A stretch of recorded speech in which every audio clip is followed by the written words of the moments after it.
Once you eat these potatoes, you never want them cooked any other way again. This is the absolute best potato dish you can serve, and it's great for the holidays. We're going to start by grating some extra sharp white cheddar cheese. Then we're going to peel some potatoes.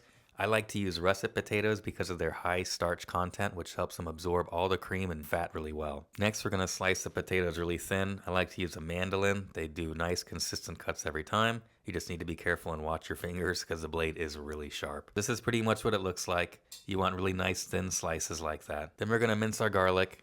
Make sure you use fresh garlic because that jarred garlic is really not good. Always chop and mince up your own garlic. Once that's all chopped, we'll add it to the bowl with the potatoes, and then same thing with the thyme. You're going to want to buy some fresh thyme and just make sure you clean it up really well and then chop it really nice and fine. It's always really important to work with fresh ingredients when you're making simple recipes like this. Fresh garlic and fresh thyme makes a huge difference to these recipes. So now we're going to add that to the bowl.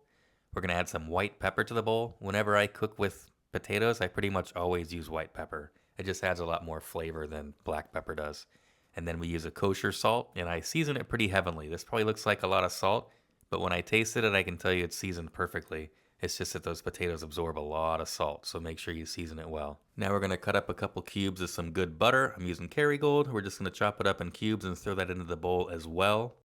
Again, Kerrygold is the best butter I've been able to find for cooking, and it doesn't really matter how well you mix this in because it's all going to melt into your dish anyway once this is baking in the oven. Now we're going to add in that shredded cheese. I like to leave a little bit left over just so I can put that on the top, and I'll show you that later on in the video. Then we're going to put our cream in here, and we're going to give this a nice good toss and make sure everything is nice and evenly distributed and coating all of the potato in this bowl. And now we're going to stack all these potatoes into our pre-greased or pre-buttered, whichever one you want to use, baking dish. So we could stack these from bottom to top. I kind of like to layer them like this, like a deck of cards. I just think it looks really pretty this way once it's cooked. So we'll just kind of evenly layer this through the pan like this. And we'll just finish doing this with the pan. And once we get all the potatoes in, we're just going to pour any extra cream that we have left over onto the top of these potatoes. Then we're going to cover this in foil, and we're going to bake it in an oven that's already preset at 375 degrees for 30 minutes. Once 30 minutes have passed, we're going to pull the aluminum foil off and continue to cook for another 20 minutes.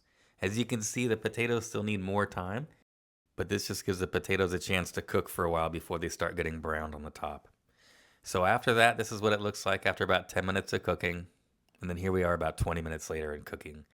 We've given it a good chance to get nice and brown and bubbly on the top. Now we're just going to add that leftover cheese that we had. This is probably about a quarter cup. It's just a good way to get some more cheesiness flavor on the top and also get some more browning on the top as well. This is hands down one of the most delicious ways to cook potatoes. Simple ingredients, slow baked, and absolutely worth it. These potatoes are creamy, comforting, and impossible to resist. This is the kind of dish that everybody comes back for. If you enjoy watching these, subscribe and cook along with us. There's always room at our table. Thanks for watching.